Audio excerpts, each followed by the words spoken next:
uma pessoa possui uma capacidade muito menor que a maioria das pessoas da sua idade e isso a prejudica muito, é possível que seja um caso de TDAH.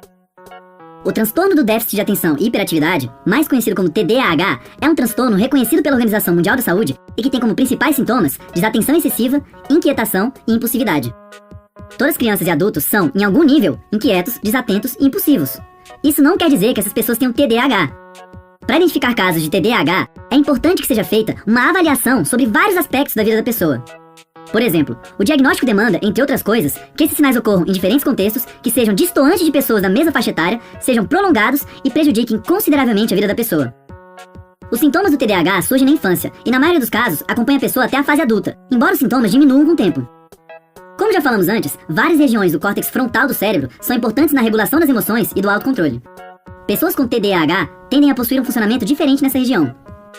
O córtex frontal de pessoas com TDAH costuma ser menor do que o de pessoas sem TDAH e exibir níveis menores de ativação do que seria esperado em algumas regiões.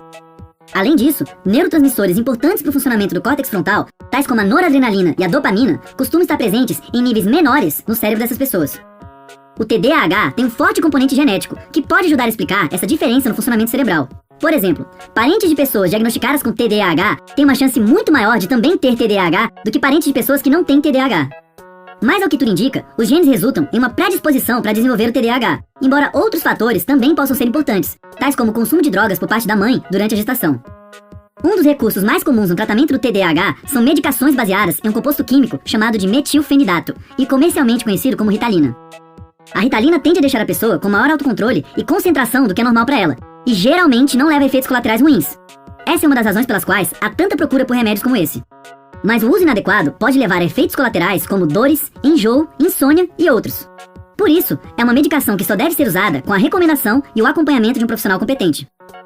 O não tratamento do TDAH pode trazer sérios prejuízos para a vida de uma pessoa. Algumas pesquisas indicam que pessoas com TDAH têm mais chance de ter um menor nível de escolaridade, maior envolvimento com acidentes de trânsito, abuso de drogas e divórcio. Como o diagnóstico do TDAH depende de informações subjetivas e potencialmente enviesadas, como o relato dos pais, erros de diagnóstico e prescrições inapropriadas de medicação são problemas que podem ocorrer. Mas realizar diagnósticos e prescrever medicações não são um problema. O problema é fazê-lo de maneira inapropriada, assim como seria no caso de qualquer outro transtorno. Nas condições ideais, o diagnóstico e a medicação podem ser muito úteis. Com um tratamento adequado, boa parte das crianças chegam à fase adulta com menos dificuldades e melhor adaptadas aos meios em que vivem.